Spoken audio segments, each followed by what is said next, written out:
saw something on top of the heart and around the heart.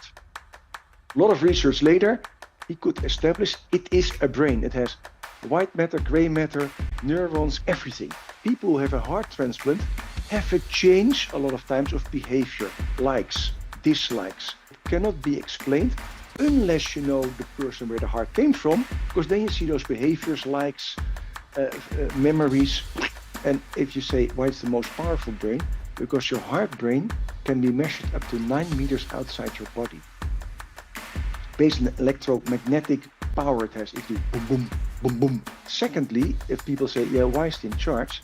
If your heart beats, boom, boom, boom, boom, 6 milliseconds later,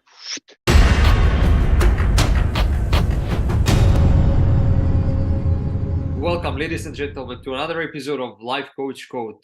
Today I have something truly extraordinary for you. In November, from 11th till 14th of November, we are organizing a summit called the Superhuman Summit. We're going to dive deep into each of the 4 fundamental pillars of the human being: the spirit, the mind, the body, and the heart. Because we strongly believe that in each of these 4 fundamental pillars, there is a hidden superpower waiting for you to uncover it, understand it, so you can embody it and harness it. On this summit, there will be over 25 coaches and experts that will speak about their topics that are all aligned to help you uncover these 4 superpowers. There will be over 12 workshops so they can help you embody these superpowers.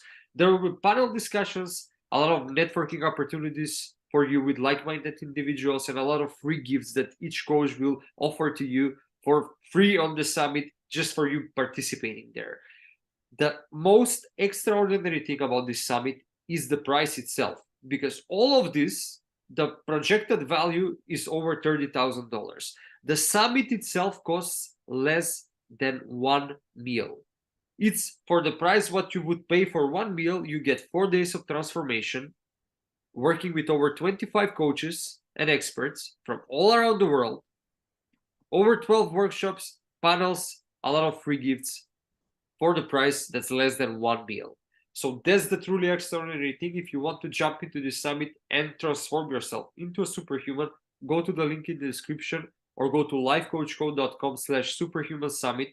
Again, lifecoachcode.com/superhuman summit, and get your 4-day pass there, because the value is over the roof, price is under the floor, and if you don't have time, everything's going to be recorded, so you can get the recordings after the event finishes. So go to the link in the description, get your 4-day pass, or go to lifecoachcode.com/superhuman summit and get your 4-day pass from there. Today, I'm super excited. I'm actually going to talk on this podcast with one of the coaches that I had a lot of passion to bring on this podcast. And there is the topic we're going to talk about I'm super passionate about. So I'm going to introduce to you first who this coach is. Christoffel, he is an ICF MCC executive coach and 3 Brains coaching trainer. He helps individuals and teams work and live passionately and perform at their best. With 30 years of leadership, coaching, and therapy experience, he specializes in integrating the wisdom of the 3 brains: head for analysis, gut for resilience, and heart for compassion. So join today me and Christoffel. We're going to talk about the 3 brains and why the heart brain is probably one of the most powerful brain of these 3 brains. Christoffel, it's an honor to have you here, sir. Welcome. thank you so much. And if I listen to all your stories about me, think, oh, wow. Luckily, you don't see too much, otherwise I start blushing. But yes, hey, by the way, for everybody who enrolls, he said $30,000. I'm just ask you one question. Say your life would be at stake with one horrible disease. How much would you like to pay for that to get healthy again? The money you will get, the money you will love to pay more than $30,000. The 4 days you're going to embark on, if you join us, will almost give your life back. So it's an investment for the future. I wanted to say that because most people, when do they start really taking care of themselves? When it's almost too late. And on that moment, they take mortgages on their house to pay their health. Well, if you would do it up front, it will be just a limited thing of it. So, Dejan, I'm so happy you're going to make this 4 days of summit because it will be freaking amazing. As I know, and I saw all the speakers, besides me, of course, uh, we bring so much value there. Yes, I know. I'm Dutch, and sometimes we love to be a little bit arrogant, but it is more because what you just said, and it is so true. The heart is an amazing power there. Uh, if you understand how we work and what we do, spirit, mind, body, heart, all ingrained, you can make massive change. You can make massive health changes, success changes, wellness. It's all somewhere in your grip if you do it. Because all those superhumans who win the gold medal, who are top politicians, top notch somewhere in their business, having a beautiful health, they don't have a lot of difference with us. The only thing I almost come aware of, not for a lot of CEOs, but say older people who are healthy or doing amazingly good in sports, they all have the 3 brains aligned.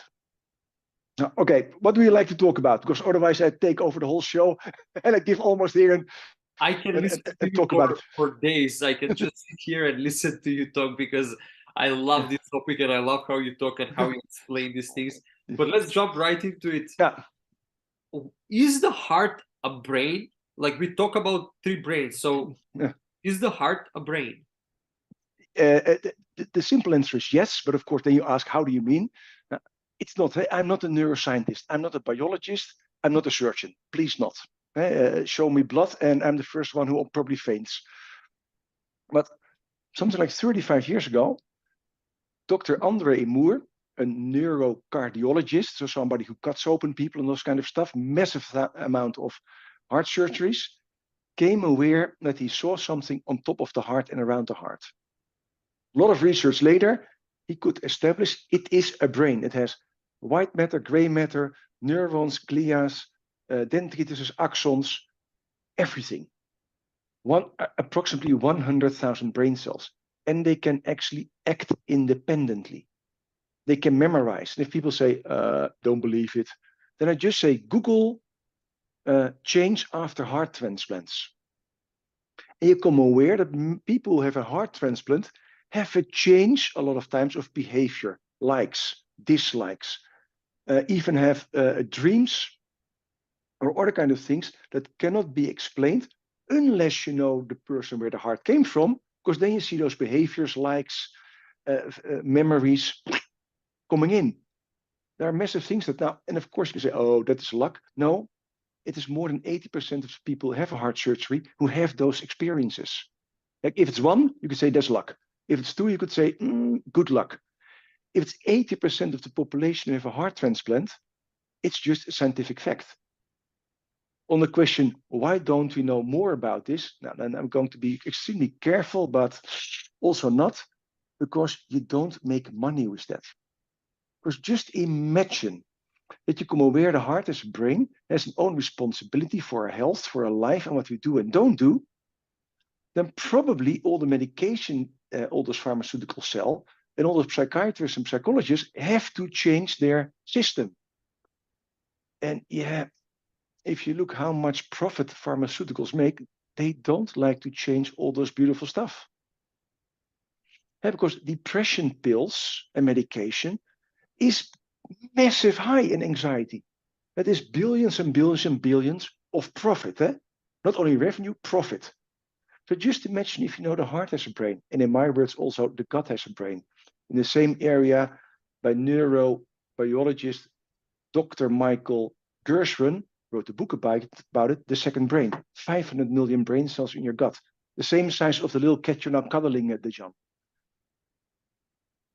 And if you know that they are brains, and that our immune system is actually our gut system almost, because all the neurotransmitters and hormones that are produced in your gut system, so the small intestine, the adrenal glands or your kidneys, they do everything for your health. Actually, you don't need anything else. We humans are the only one who have all those diseases. Your average cat doesn't have the diseases we have, if they are in nature. Only when we start them giving other kind of food, processed food, and that kind of things, they can get issues. But just imagine that your gut system can produce the same ingredients as you put in Prozac or Valium, what is actually totally true. Then actually maybe you don't need Xanax or Valium. And you know how much profit they make with that. So just imagine you would work with people in that case. It happens. I was just reading the book of Garo Mate, his latest one. The normality of, say, of health. And he talks about, say, all the chronic diseases and what is the major common dominator. That is actually, in my words, too much heart brain and too less gut brain. Surfing attitude, loving attitude, putting your own boundaries away. And that is all the quality of the heart brain. The heart brain releases also oxytocin, the cuddle and love hormone. Every time you cuddle your cat, Dejan, a little bit of oxytocin is released. The cat knows that. And you start cuddling it. And that love hormone takes care that we bond. Why is bonding so important? Because when your average cat can see in 3 weeks, the average zebra can run in half a day, or in half an hour actually. We humans, the first couple of years, we are totally dependent of our caregivers / parents to survive. Bonding is our biggest survival mechanism. If we don't bond, we're dead, period.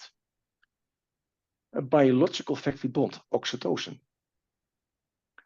So in the adult world, we still like to follow our biological means, bonding. Even if it's not healthy for us anymore. And you can train, like you can train your head by going to school and train all kind of knowledge. You can also train your heart and you can train your gut. Just like every muscle, your brain is a muscle, with trains become stronger.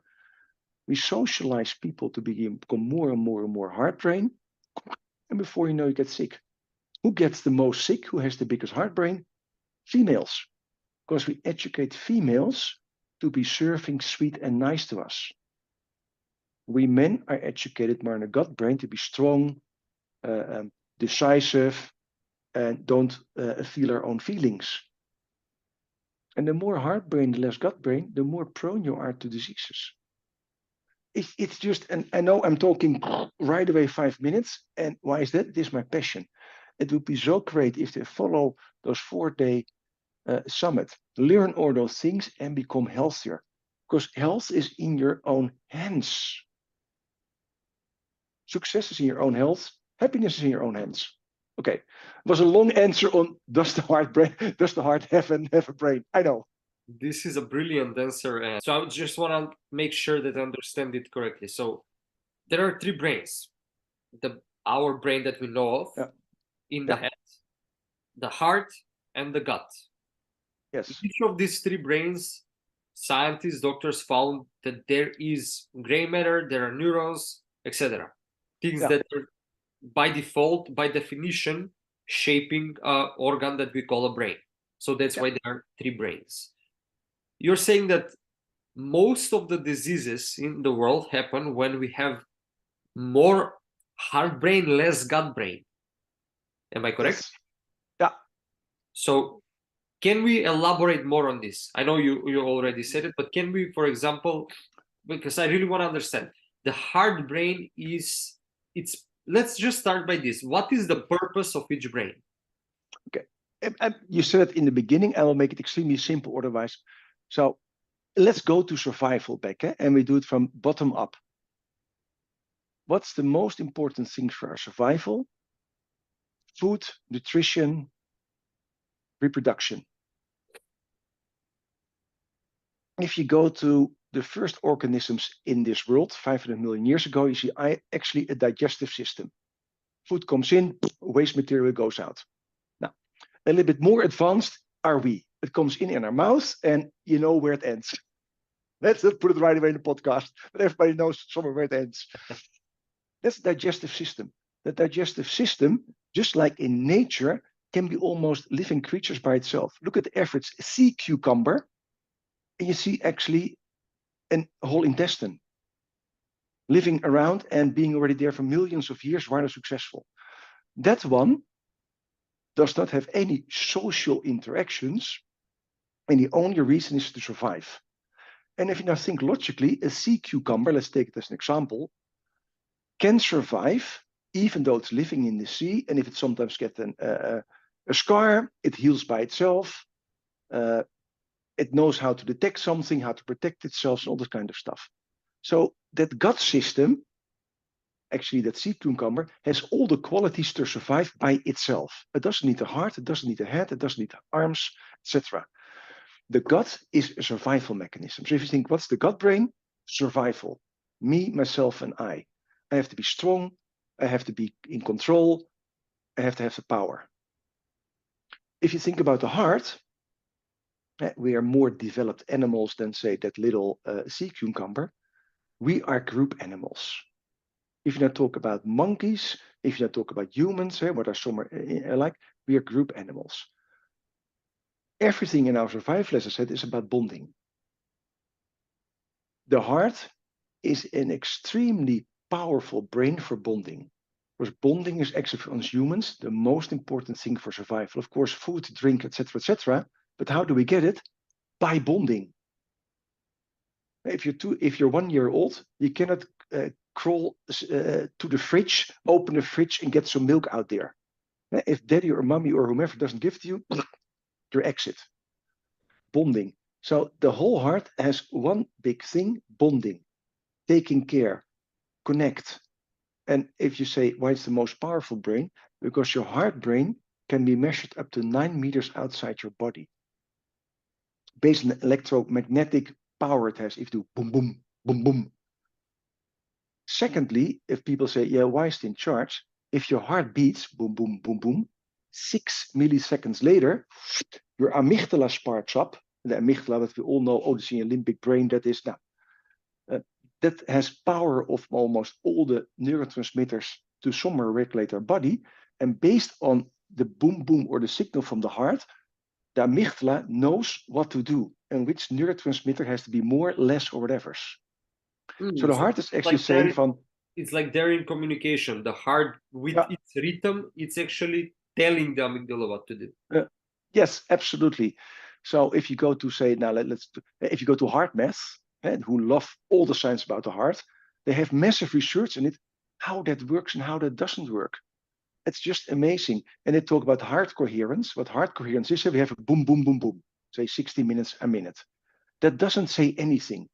The in-between time of your heart, so is it, say, always 1, 1, 1, 1 second a beat, or is it 1.1, 0.9, 1.2, 0.8? That's actually a heart coherence.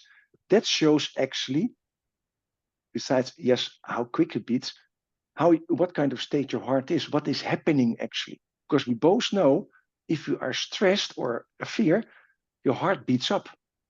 It gets a little bit more arrhythmic beating. That arrhythmic beating, the amygdala know and think, oh shit, we have to take action. Okay, adrenaline, neuropilin, cortisol, send it out. Prepare for fight or flight. If the brain, the neocortex, does not get the signal within 5 seconds, there's nothing happening. The signal really also goes to the adrenal glands. That shows all those neurotransmitters in the blood flow. The next 5 hours, you're in a fight or flight state. And you can do all your stuff. And why is it so important to make the story, to finish the story? And you can see it in boxing games. It's not the best example. People get a slap that you and me probably would never stand up with. But based on their means fight or flight response, the body actually says, I cannot go down because then I am dead. So the body with all those neurotransmitters actually stops feeling the pain, stop a lot of responses actually to survive. And that's all done by the heart, who's somewhere in stress together with the gut. It's just amazing. I believe the Heart Math Institute proved that the heart is around 100 times electromagnetically more powerful than the brain, right? 5,000. 5,000. Oh, that's... It's just a little bit. It's just a little bit more. That's incredible, because we all know how powerful the brain is. We know that the brain is actually like the whole reality that you're perceiving basically comes from the senses that are translating this information in your brain.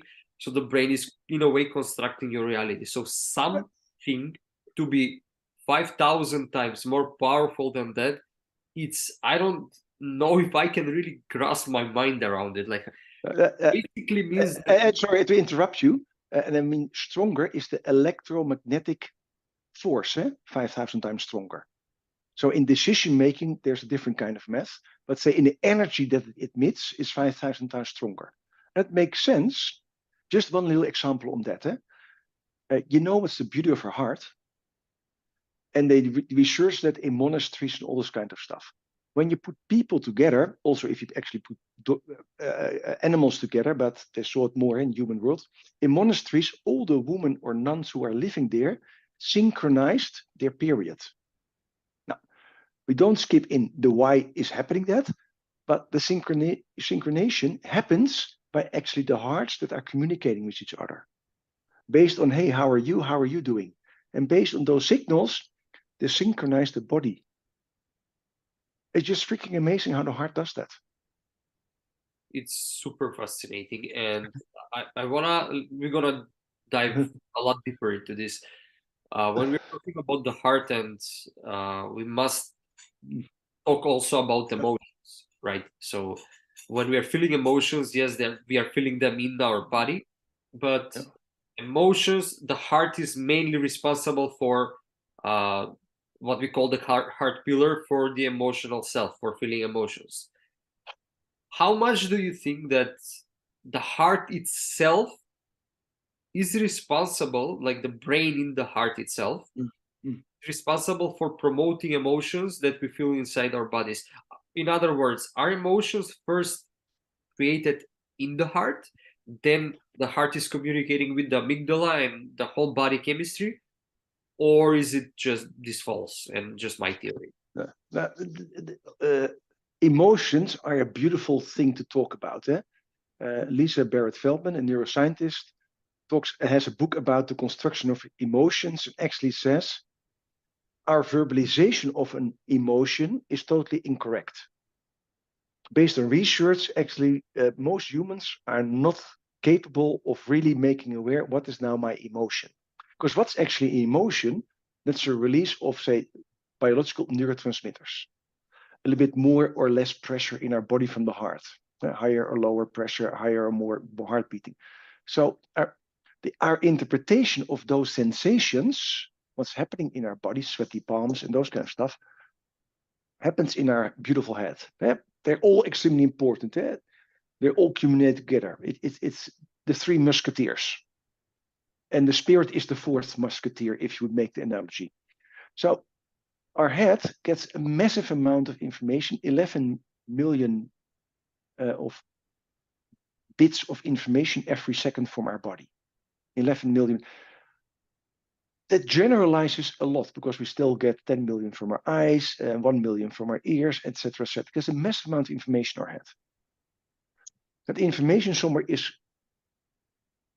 say, composed and based on generalization, deletion, and all the kind of stuff on, okay, what does this mean? And then based on the general idea this one has here upstairs, based on, say, the surroundings we're in, what's happening, what's the context, it somewhere gives a meaning to the sensations. And what I mean with that, just imagine, we don't talk about the heart now, but just imagine, you have a fear of flying. Then having a crumpy feeling in your stomach when you're at the airport means, ooh, probably I'm afraid of flying.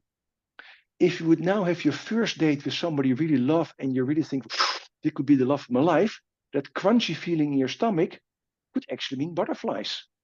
And nervousness that you see, and then on that moment is actually love. The other time, you're looking at a store, you're really hungry, and you feel the crunch here. Then you say, oh, that crunch is probably because I'm hungry. So the sensation of the crunch, the emotions we have, based on the context are interpreted here, what do those sensations mean? So we give, say, them a label. So if you talk about emotions, let's first put that. But of course, we talk about love, anger, rage, disgust, whatever you like, a desire. Those are words we label on it.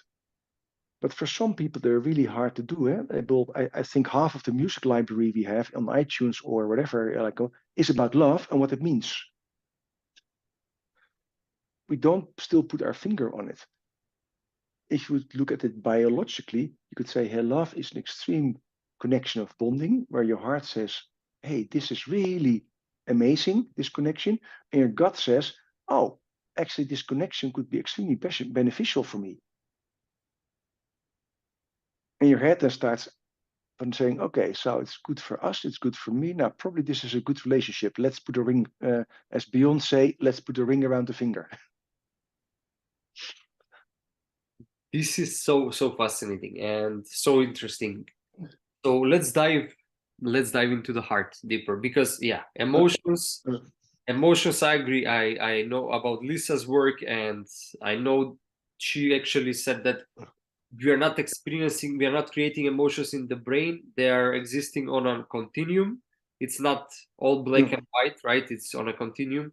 And this is our personal belief, and also a lot of researchers have came up to this, that first of all, you experience a sensation. This sensation exists in your body. On this sensation, the label that you put is the emotion that you focus on. So there are a lot of similar sensations that can tell you very different things, but we put the same label on them. So this is why emotional literacy is so important, to know this, first of all, the awareness of your body and the sensations, and to know the difference between the sensations so you can put the right labels on them, because that's how we communicate. We have words and sentences to make sentences because we have language. That's how we communicate.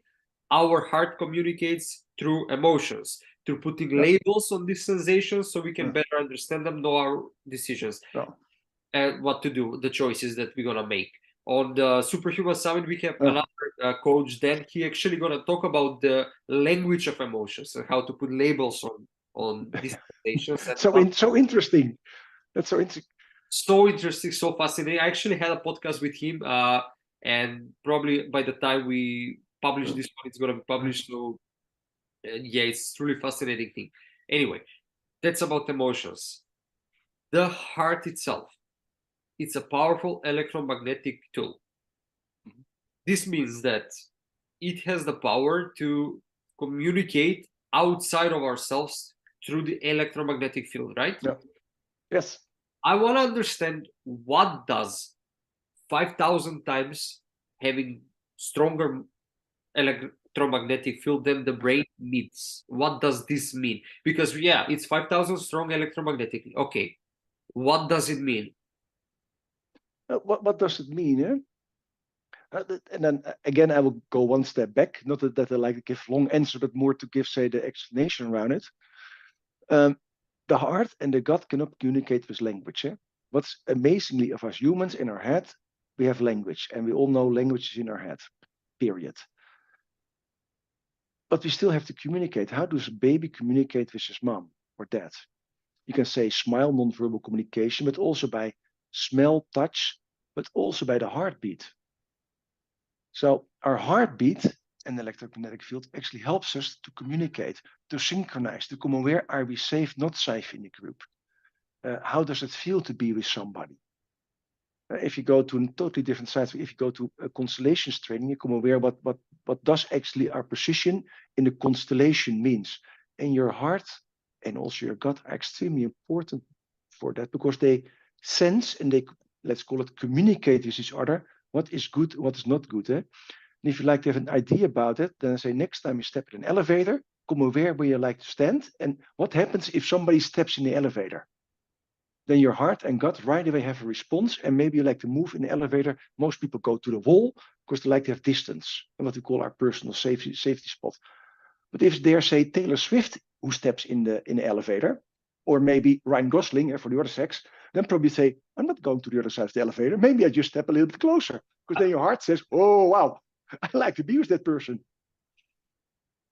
And then the heart communicates with each other on that part. So it helps us to communicate. Can I connect? Or should I be aware? Without even the words, because we don't always have words.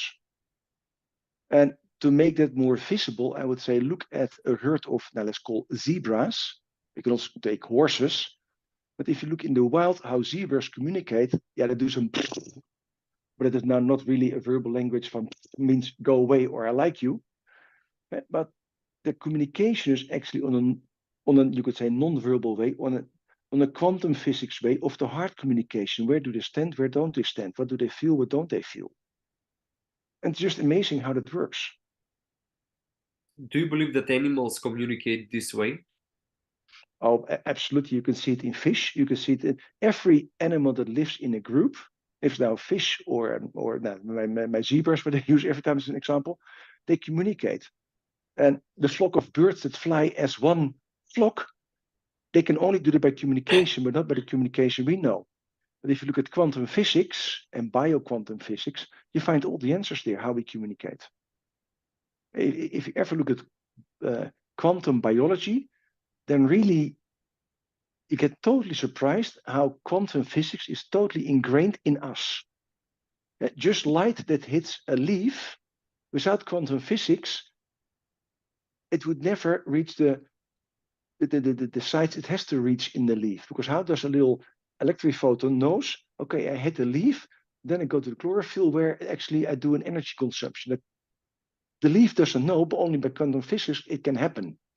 If you look at those kind of things, or the simple pot toll that becomes a frog, biology of quantum physics is amazing. It's in everyday life. We are also just animals. We are also just energy. And we communicate with energy.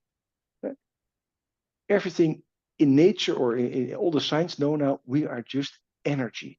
We are matter. If I hit myself, if you break our cells down, they become atoms. If you break the atoms down, it becomes quarks. If you break the quarks down, they become deuteromions and other kind of stuff. And if you break down, somewhere actually you come in positive and negative materia. We even have in our cells positive and negative materia. Why? So it's just freaking amazing how we communicate. Only we don't understand it because we can only observe it. So do you believe that the development of language between humans, the verbal language, is in a way limiting us from the real language that nature developed for us, which is heart-to-heart language? I would say, I know this is a yes or no. And they think, oh, Chris, just give me yes or no. Now, no, because it gives an extra dimension how we communicate and we can put much more words on it. So we can much more better express what we mean and don't mean in a context. And language helps us also to verbalize an other quality we have as one of the few animals in this world, and that's actually a past and a future orientation. We know as human beings what is last week, what is next week. Your beautiful cat only knows now. If you would say to your cat, I will cuddle you in half an hour, the cat thinks cuddle. That means now. Does not know what a half an hour means. Language helps us actually to verbalize those kind of things and put learning somewhere in a text to communicate, hey, Jan, yesterday we walked in that bush there, and do you still know the 5 people who wanted to harass us and we run like hell? Okay, let's not go there today. Let's go today this route. So it helps us to communicate better things. So that's why I say it helps us. What is the pity why it does not help us? The other part is that if you look at the average education, school, what do we get learned in school? Where's the emphasis on language and knowledge and head? Most schools kicked out of the curriculum the somatic part, dance, even gym, art. So ways how you communicate in a different way with each other is skipped out of curriculum. So we don't train our kids anymore to listen to our feelings. And if you make it extremely extreme, it makes sense, and it doesn't make sense, then you need to go to the bathroom in the class. You lift your hand, dear teacher, can I go to the classroom? No, wait 5 minutes, then the class is over. It makes sense, but we also are somewhere educated not to listen anymore to our real needs. So that little kid is then sitting 5 minutes almost with knees together, not to pee in his or her pants. And of course, you would say it's a good thing not to go every time to the toilet if you want, but if you really need, you really need. And so there is that connection. Is it allowed to listen to the body? Is not there really anymore. Eh? If you ask people, what do you feel? A lot of people will say, I don't know. Of course, they're disconnected with their feelings. And if you're disconnected with your feelings, then the language here is beautiful, but actually you have a huge void what's happening here. So that's why it's the yes and no. It's amazing because it gives an extra tool, and it would be even more amazing if we as humans would teach our offspring ourselves to listen to both. That's also what I was suspecting, that it's not either or. It's usually whenever we get a new tool from nature, a new update, it's never worse, right? It's always better. But the problem with humans is that we usually focus on the newest thing and forget the old ancient wisdoms that we came here with. So we focus too much on the mind and communication, language, that we forgot the language that's more silent but speaking always, that only the heart can understand. Also the language that the gut can understand. We, as you say, we are training ourselves not to listen to our bodies, but to listen to authority. The authority is more important than our authority over our bodies. If we feel that we are healthy and some authority says, no, you are not, we need to listen to them, not to our own bodies. Or it is true. It's not about if I'm in favor or not in favor, but the COVID vaccination is a beautiful example of that. We were mandatory put on a vaccination scheme. And I will not say it is not good or it is good. Of course, it serves both sides. On the other hand, we were not allowed to listen to our own needs and our own body anymore. Because if you think who was actually in most need of the vaccination, now, due with all respect, probably not you and me, who are healthy, take care of themselves, are somewhere aligned, have a healthy immune system. But we had to do it for herd immunity and all this kind of stuff. The number of people I heard, I'm almost never sick. Yeah, you know, the 1-2 day cough and then it's gone. I never was so many times sick when I got my 3 COVID vaccinations. All 3 of them made me a couple of days sick. And of course, it makes sense. That's the reason of a vaccination. But on the other hand, I was not allowed to listen to my own body needs. And one side, it makes sense for the group, but the other side, it doesn't make sense for the individual anymore. And that's just an example, and say it's not that we should not have done it or we should have done it. It's much more we're not allowed to our own body anymore. And what do I really need? And actually, if you do that, then also take the consequences. Eh? Because if I don't like to take a vaccination, then get horrible sick and I need whatever's, then say, okay, hey, dear Chris, you didn't want the vaccination. You're last in line to get in the ER or in intensive care. We first take the other people. So it makes sense somewhere. Eh? We take, and they make it in a broader perspective, we take a lot of the personal individual responsibilities outside the human, put them somewhere in a government, and we make decisions. And of course, it gives also disconnect, because if I know that government is taking care of me, then I don't have to take care of me. So why should I listen to my own voices? Yeah. So let's speak about how to listen to our own voices. How to listen to the 3 brains, and most importantly, how to align them. So I'm going to tell you a little bit about a technique that I've made for myself, but I'm also teaching other people how to use it. Whenever I'm in a dilemma, whenever I have 5 options that I need to choose from, and almost all of them are the right choice, or at least I'm thinking in the moment, so I cannot decide. So how to choose the right option for me? I'm calling this what's pushing me, what's pulling me technique. So I'm asking for each choice, what's pushing me to do this choice? Is it love or is it fear? For example, I'm thinking to quit and start my own business. Okay, why do I want it? What is pushing me towards this option? Is it love, because I really love to start my own business? Or is it fear that I'm looking a lot of motivational videos on YouTube and everyone says, be your own entrepreneur, start your business. So is it me being afraid to miss on something from life? So what's the predominant emotion? Is it love for what I want to do, for my purpose, or is it fear of missing out? Okay, there are 5 other options. In all of them, I'm making this decision.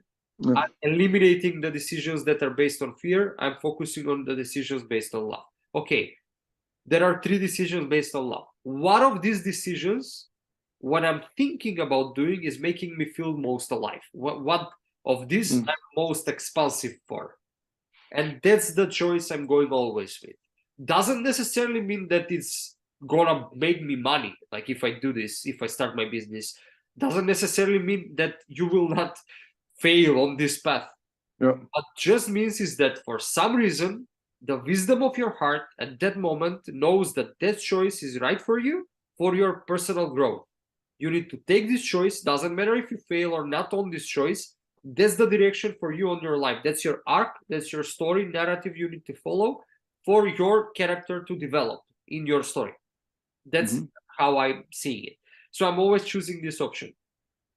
What I'm using my mind for and my brain in my head for is to find the right ways to walk on this path. So I'm using my heart for the direction and I'm using my mind for the strategy, because I know this is a supercomputer and it can generate for me the most efficient and effective strategy for the way I want to go. But the way I want to go, I'm choosing here. And I believe in modern world, we twisted the roles. We are asking the mind for where we want to go, what's the most reasonable way, and we are asking the heart, but how, what, and listening to the emotions on the road. We just twisted we are putting the heart to give us the strategy and the mind to give us the direction, which should be the other way around. The heart gives us the direction, the mind gives us the strategy. So I want to ask you, how do you approach this problem when you have multiple decisions and options, and how do you solve it, and how do you align? Also, what is the gut brain, what the gut brain is saying? Yeah, I started to laugh and actually started right away to click from, did you ever do the 3 brain preference score, Dejan? So I tried to find your score somewhere really quick. I didn't do it, but you're naughty boy. You still have to do it. Okay, that's, by the way, for everybody. That's a free test on my website, 3 brains preference. It's a free test in 11 languages, and you can become aware which brain is the most dominant when I make decisions in general. Now, having said that, the link in the description but having said that, everybody that wants to can go. I started to laugh because that's why I want to see what you actually say, that when you make a decision, Dejan, you choose your heart as the primary source of your compass. And then use your head somewhere to make a strategic alignment about it, from what should I do and don't do. Not listening too much to your gut if you make money with it, or is it really good for you? Now, I will not say it's wrong, but I would say it's not always wise. Let's say it's rather sweet to you, because I'm still like to be on. Hey, my gut brain now says, be sweet to him because you still like to be on this summit, Chris. You don't like to be kicked out. My gut brain steps in and says, please don't be sweet. Please just be brutally honest. Because brutal honest. Just my okay, then I'm going to say what you do is absolutely wrong. In the way that you don't utilize your 3 wisdom centers to make the best decision. So now I'm brutally honest and just put some judgment in there that you're whatever you are. What do I mean with it? You have 3 wisdom centers: head, heart, gut. They all have a responsibility: survival, bonding, logic. So if you follow in your main decision your heart bonding, your passion, then that's the path you follow. And then you make sense with your head. That's still amazing, but your gut is not part of the discussion strategy. So sooner or later, when something happens and it doesn't work out as you wanted, you could say, oh shit, I should have listened to my gut feeling. I knew I had some bubbles, but I didn't listen to it because I loved it so much and I was so enthusiastic about it. Now, why did I just make the joke what you said? Before you make a decision, actually the alignment should start. So what is actually my preference of my head? What's the preference of my heart? What's the preference of my gut? Maybe you get 3 different answers. You see 3 different answers. Okay, I get 3 different answers. Let's try to make them, or how can I make them actually one? How can I make this somewhere a combined decision, or actually start thinking about it What are the pros and cons of that, and what should be solved or done? So all three of them can say yes, and you can still follow your heart, but your gut and your head has to be in with the decision. Because then I regret, oh shit, I should have listened to my head, I should have followed my heart, I should have listened to my gut instinct. Does not happen. So the regret is not there anymore. And you use actually your three wisdom centers for making a decision. Of course, after the decision, as you said, it makes totally sense if then to implement the decision, you need your logic, your strategy, your cause and effect analysis, what's happening there. If you like to do your pricing or whatever you like to do, you need to put your gut in there. What am I worth? If you make it extremely black and white, if you follow your heart and you look at business-wise, then you deliver gold and get paid silver. Your profit and loss figures are not most times the best. If you follow only your gut, your profit and loss figures probably will be good, but you also put a price there, what you are worth. So you need both actually for perfect pricing. And then your head somewhere has to step in. How I'm going to communicate that? Do I put it as a full price, or do I do it a little bit installments? Will I just cut it down? Just like you said, actually, 4 days, $30,000 as value, less than 1K as investment. For 25 extreme experts. Just imagine what's the price for an expert. It's 40 euros for an expert. A person where, if you have a session with for 1 hour, probably ask you 5, 10, 20 times that fee. So this is just a freaking bargain. 40 euros to listen to every expert in the world. There's your head then stepping in to make it somewhere like a nice elevator pitch. So we need all three of them to make that decision and to strategize. But also then somebody says, hey, Dejan, do I get a discount? Then your gut has to step in. No. Everybody has the same pricing. Yeah, but I don't have a lot of money. I'm sad and I love you so much. And you're amazing, Dejan. And actually I have your poster in my room. Tries to get you in your heart. You still say, now, it's really sweet that you say all the things about me. The answer still is no. Because your heart could feel compelled, the person likes me, admires me. Okay, I give you a discount. That's your heart. And then you need your gut. The same as your beautiful cat now does. Stretches his paw, and your heart says, okay, I will give you a little gut. Yeah, but your gut, but now is the answer. Will your head, your heart, or your gut respond? Your gut would say, hey, move up. I'm now having a podcast. Your heart would say, okay, Chris, you have 2 minutes. I have to give her some food, or him. And your head would say, okay, next time I have a podcast, first take care that the cat is totally satisfied. They give it milk, food, a little mouse to run behind in the kitchen. Okay, you're done. Okay, so let's summarize where my mistake is in what I'm doing. So you say that, it's okay to follow your heart, as they say, but first you start with the gut. Because no, you don't start. You can say, I'm passionate about this, Chris. Your heart is okay. Okay, can my gut support this decision? Or what does my gut need to say yes to this decision? If I think it through, what would be the logical thing to do if I like to follow my passion? So actually make them part of the decision. You could say it's taking 3 people to dinner. You're one of them and 2 friends. In your case, you would say, hey guys, I'm passionate about X, Y, Z of food. Let's go there. And the other 2 have to follow. And then they sit there in a restaurant and they say, hey guys, what would you like to have? Then the head or the gut can step in. Actually, before you go into the restaurant, say, guys, we're all going to have dinner together. What shall we do? I love to have, say, Spanish food, a little bit tapas. The other one says, no, I like to have Greek. No, I like to have Italian. Then you have the 3 things. Then you can say, okay, so we all like Mediterranean food. That's amazing. Maybe we could find a place where they really have Mediterranean food, where they serve all 3 of it. How would that be? Oh, that's great. And all 3 are in. And so you make a discussion before you go into the restaurant. So in your case, you already went to the restaurant. In the restaurant, you said, hey guys, how are we going to deal with this? I understand. So you take the 3 parts and you take the information from the 3 parts, and then you are finding a way for all of them to be aligned. Decision. Yes. Yeah, it is. Brilliant. It's super fascinating, by the way. And I would love, like, I'm super excited for the summit itself, for the workshop. While you were talking about the summit and about the three brains and the gut and the heart, I thought that maybe we like underpriced the summit for a lot. Maybe I really listened to my heart and just like sorry. ignored my gut, but it's good for the people listening. So Yeah. But that's, if you think about it, because you say, oh wow, it's a lot of money.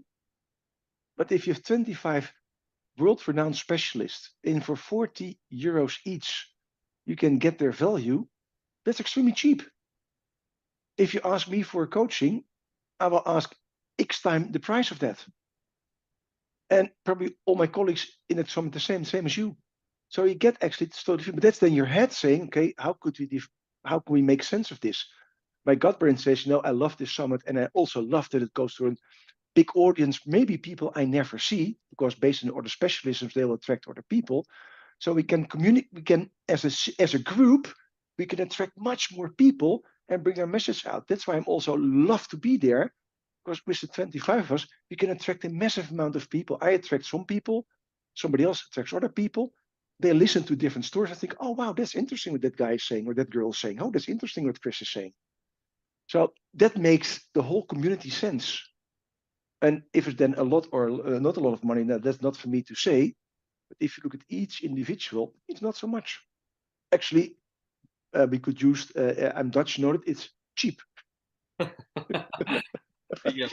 Anyway, it's super affordable, as you say, for 40, less than 40 euro. Actually, you get the opportunity to meet over 25 world renewed experts. So that's like it's unthinkable to not even consider just joining the summit, at least for one day, and seeing what's happening there and going through a transformation.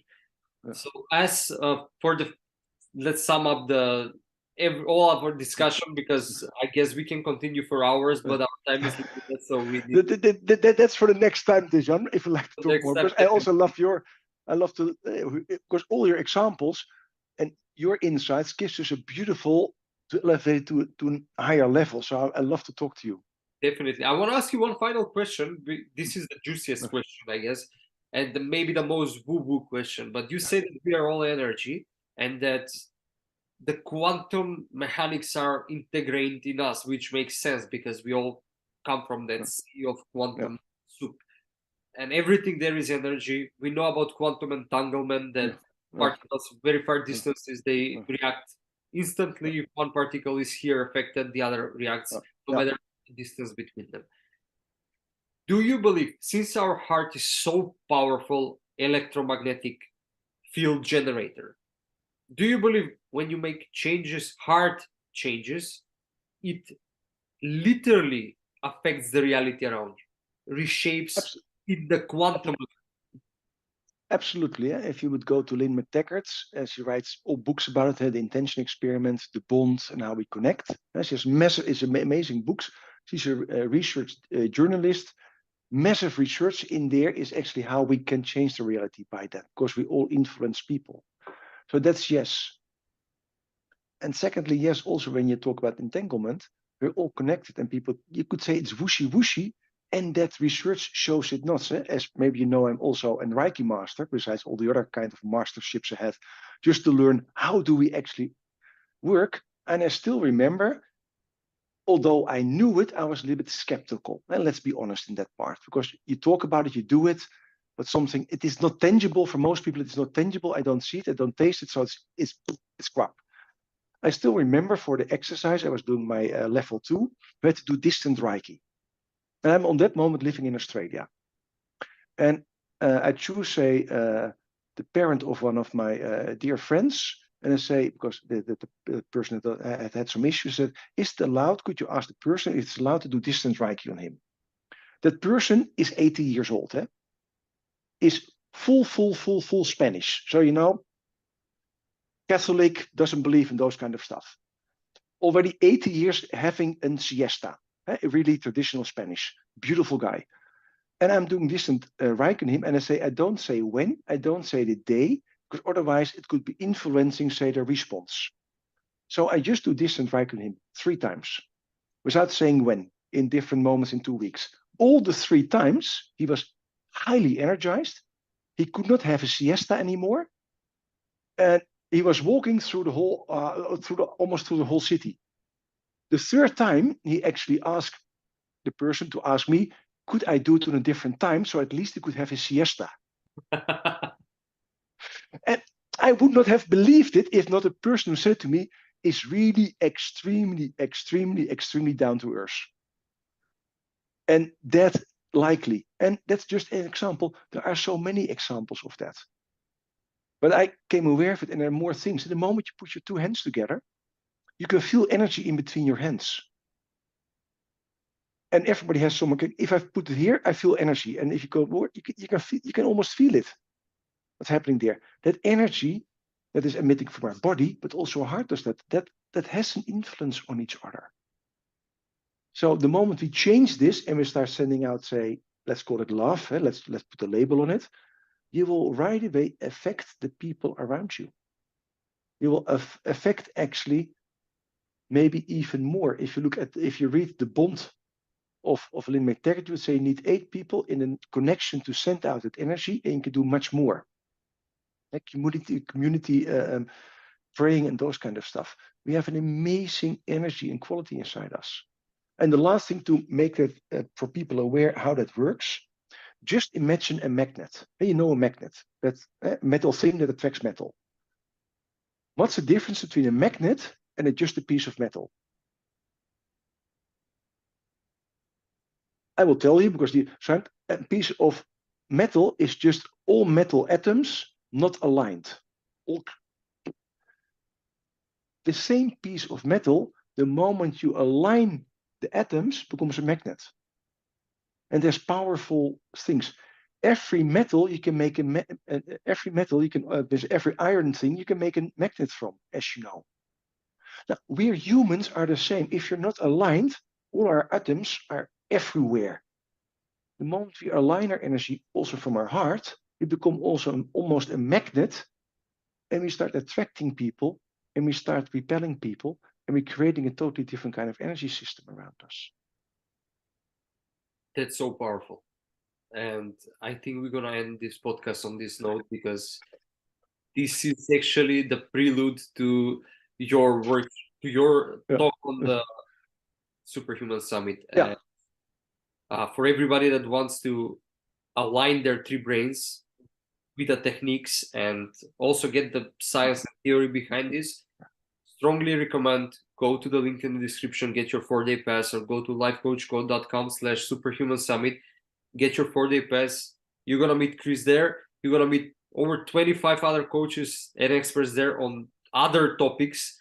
But if you want to become a magnet and align your atoms, align your 3 brains, and make your energy so much more powerful coming from your heart center and reshaping reality around you literally in distance as we spoke, then go to the link in the description, get your ticket, and you will have the opportunity to work with Chris personally. It's such an honor. You have no idea how much I appreciate this and for you being here. Where can people find you if they want to be in contact with you?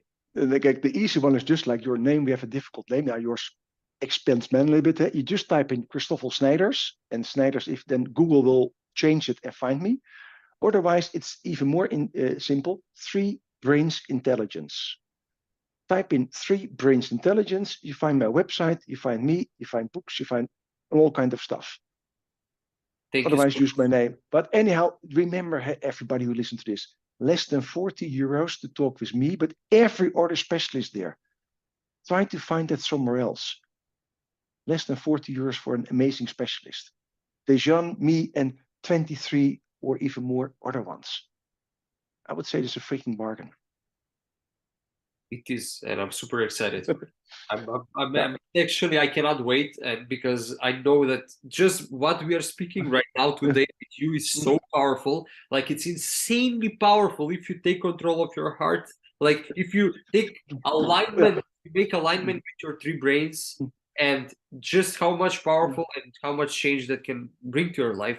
Not to speak that there will be 25 other topics just as powerful as this one that are all like puzzle pieces that will fit perfectly together to make you a literal superhuman. So 40 euros for that, it's a bargain. I will, if somebody offers me this, I'll literally just give to them just to see what will happen.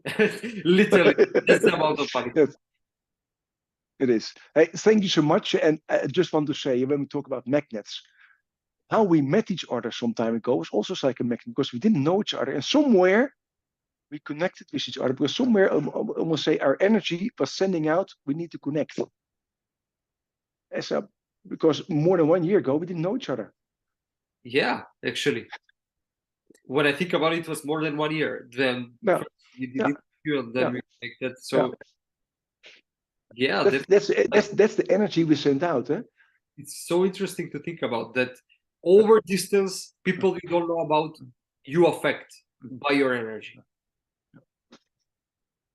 So I'd love to see you next time. Thank you so much. It's another, I don't want to finish this podcast, but eventually. Maybe we have to finish, otherwise there's a client waiting for me. Thank you so much, everyone. We're going to see each other in the next episode. But again, if you want to find this amazing opportunity in your life again, you will not be able to. So if you want to jump in and get your 4-day pass for the Superhuman Summit, go to the link in the description, go to lifecoachcode.com/superhuman summit and get your 4-day pass from there. Everything we talked about today with Chris is just a tiny glimpse of what the real superpower of your heart is. It's a tiny piece of the puzzle that on the summit you're gonna find the whole picture for the heart, but also for all the other 4 fundamental pillars during the 4-day period. So go to the link in the description or go to lifecoachcode.com/superhuman summit and see you in there. And also see you in the next episode.